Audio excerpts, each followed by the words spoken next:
नाज़रीन, drama serial Chaalbaaz की next आने वाली एपिसोड में आप देखेंगे कि असद आयजा से कहता है ऐसा भी क्या हुआ था बाबा को कि उनके अचानक इतनी तबीयत ख़राब हो गई। मैं सुबह उन्हें ठीक ठाक छोड़कर आया था। जिस पर एक लम्हे के लिए तो आयजा सकते में चली जाएगी। उसे समझ ही नहीं आएगी कि वो आखिरकार असद को क्या जवाब दे।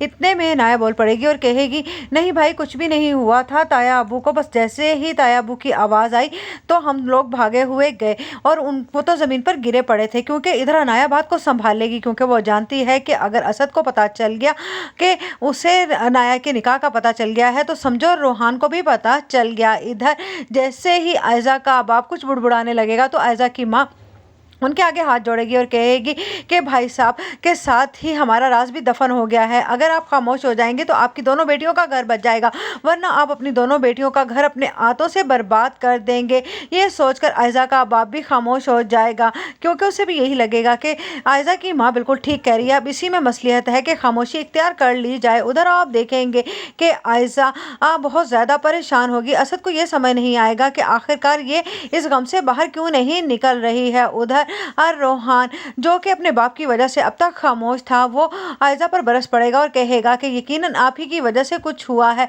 आप ही नहीं चाहती थी ना कि हम सब लोग घर में इकट्ठे रहें।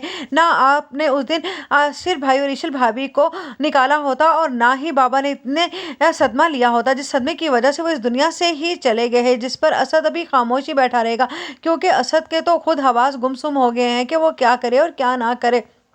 इधर ईशल आशिल को सहारा देती है और कहती है कि तुम घबराना नहीं और परेशान होने की भी ज़रूरत नहीं है। हम किसी तरह से भी अब उस घर में वापस तो जा नहीं सकते हैं। जिस पर कहेगा आशिर, मैंने अपने हाथों से अपने बाप को दफनाया है, शायद मेरी ही गलती थी। काश मैं उस दिन वो घर छोड़कर ना आया होता और ना ही मेरे बाबा इस दुनिया से गए होते। जिस पर ईशल कहती है आशिर से, तुम अपने आप को इल्ज़ामवार मत ठहराओ। जिस दिन तुम्हारे सामने कसूरवार का चेहरा आएगा उसी दिन तुम्हें हकीकत